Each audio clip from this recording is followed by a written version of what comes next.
السلام عليكم ومرحبا بكم في قناة شاف محمد. كما راكم تشاهدوا وصفتنا اليوم راح تكون سهلة بسيطة اقتصادية. فوق هادشي كامل البنة تاعها صح حلوة بنينة. نتمنى انكم ان شاء الله تجربوها اكيد اذا تبعتوا الخطوات وتبعتوا لا فيديو حتى الاخر راح تنجحوا فيها. كما راكم تشاهدوا شوفوا القلب تاعها داخل، الله يبارك هذاك الحشو معسل وطري، وهذيك لاباط فيها واحد القرمشه والهشاشه ديالها وتدوم معاكم مده طويله. هاد الحلوه تجوز باتاي تجوز بقهوه وتحمر الوجه اكيد في المناسبات السعيده. انا هنا من الفوق راكم تشاهدوا رشيت لها رشه تاع سكر كلاص هادي باش يكون في علمكم باش ما ننساهاش في وسط لا فيديو. يلا ما قعدنا غير ندوزو لمطبخنا، شوفوا مقاديرنا ووصفتنا اكيد. بسم الله. لهنا عندي كيلة تاع كاوكاو محمص، راح تشوفوه كتقولوا محمص بزاف، لا لان راهو بالقشره ديالو. كيلة كاوكاو، شويه تاع القرفه، وضفت لها 3 ملاعق تاع سكر. هذا ما كان، ما تكتروش السكر لانه السكر دائما كما نقول لكم يبس الحشو وكيبدا يطيب لداخل الفرن واش راح يدير يوصل درجه الغليان يديفورمينا الحبه تاعنا تاع الكاطو. لهنا نجيبوا ماء الزهر، ماء الزهر ولا تحبوا ما ورد تاني يمشي معاها نفس الشيء. لهنا بكميه قليله ونبداو نلمو فيها كما راكم تشاهدوا. نفتلوه بيان ونزيدو نرشو حتى نتحصلوا على عجينه طريه. من بعد ملعقه زبده او سمن، هكذا نعجنوها مليح وندخلوها للثلاجه. نحطوا هاد لافاس تاعنا على الاقل 1 ساعه هكذا باش هذاك الكاوكاو يتشرب لنا كامل هذاك السائل ويعطينا داك القوام اللي رانا حابينه.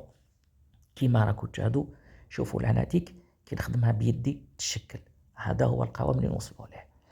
هكذا نحطوها في الثلاجه. اكيد ندوزو للعجينه تاعنا. العجينه تاعنا لهنا عندنا 100 غرام مارغرين او زبده. نتوما اذا حبيتوا تستعملوا سمن تاني تجي ولا اروع ولا اطيب. وعندنا فوقها 60 غرام تاع سكر حرش، 60 غرام تاع سكر حرش، ملعقه تاع الفانيلا، عندنا حبه بيض متوسطه الحجم، وعندنا اكيد لافارين ديالنا هذيك من بعد. نجو لهنا نخدموا كلش بالايدي باش نتحصلوا على قوام كريمي. ودائما نقول لكم كي تكونوا تخدموا في اليد حاولوا انكم هذيك الزبده ما تذوبوهاش كامل لهنا نتحصلوا على هذا القوام الكريمي باش يعطينا هذيك الهشاشه في لاباط تاعنا.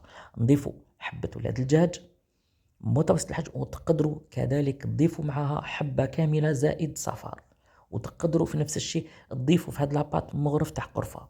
لهنا نجي نمزج كل هذيك المكونات. شوفوا هكذا الزبده تاعنا قلت لكم ما دوبوهاش، نخلوها على شويه قطع هكا هاوليك القوام باش نفهمكم مليح. لهنا نجي ونبدا نضيف في الفارينه تاعي. لا فارين ما نقدرش نحدد لكم الطحين شحال راح يكون لانه حجم البيضه راح يختلف، كذلك نوع الطحين اللي راح تستعملوه نتوما. على هذه دوك تشوفوا القوام تاع العجينه راح تعرفوا ونتحصلوا على عجينه كيما تاع الشراك ما طريه ما يابسه. هكذا باطراف الاصابع دائما راكم تعودتوا عليا باش العجينه تاعي تخرج لي شابه. هكذا راني باطراف الاصابع حتى نبدا نتحصل على كتل ولم كامل العجينه تاعي بدون عجن. هاي ليك العجينه تاعي اتلمت، نحطها في كيس بلاستيكي في الثلاجه نص ساعه 30 دقيقه ترتاح لي لاباط ونجو نبداو نخدموا فيها مباشره. بعد ما ارتاحت لي اكيد انا بديت نخدم فيها كيما راكم تشاهدوا دوك تفهموا كلش.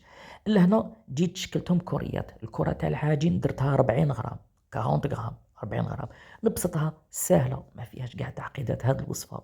الحشو تاعي درتو 20 غرام، حاوليك راكم تشوفوا فيه شحال ولا شباب 20 غرام. نحط هذاك الحشو فوق العجينه ونلم العجينه على الجوانب كلي ندير حبات شراك نغلق عشوائيا ما يهمش اغلقوها. او المهم تحصلوا على بودان صغير مغلوق الحشو راهم الداخل كما راكم تشاهدوا. نضغطوا عليها شويه باك نخرجوا لها النفس، نقلبوها على هذا الشكل في الوسط، نعاودوا نضغطوا عليها هذيك، نعاودوا نزيدوا نقلبوها على هكذا نطويوها ونحلوها. نحلوها شويه ماشي بزاف، هذه نحطوها دو كوتي ترتاح. انا كنت وجدت من قبل باش يرتاحوا لي لأنا باش نقدر نخدمهم تسهل لي الخدمه. هاي اللي كنت خدمتها الاولى ارتاحت، نحلها شويه هكذا على شكل حربوش ماشي بزاف. نبدا باطراف الاصابع نعبز ونطلع للفوق، نعبز ونطلع للفوق. راكو تشاهدوا، شوفوا كيفاش راني ندير.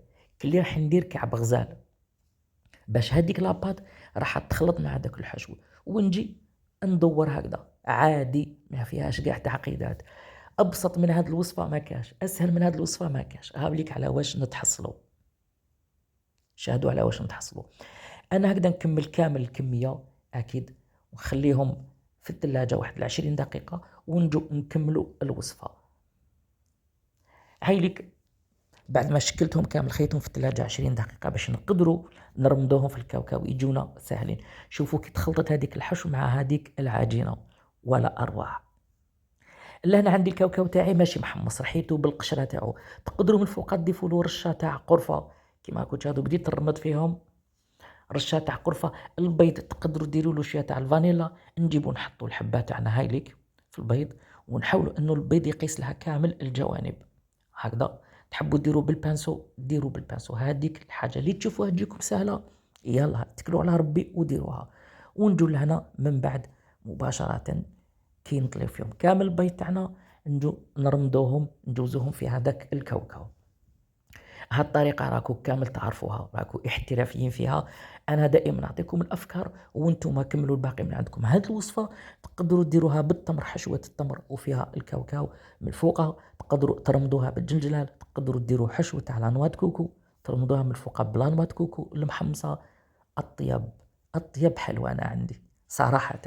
لهنا بعد ما ربطتهم كامل أكيد نحطهم في صينية، نخليهم يرتاحوا واحد نصف ساعة، من بعد ندخلهم للفرن.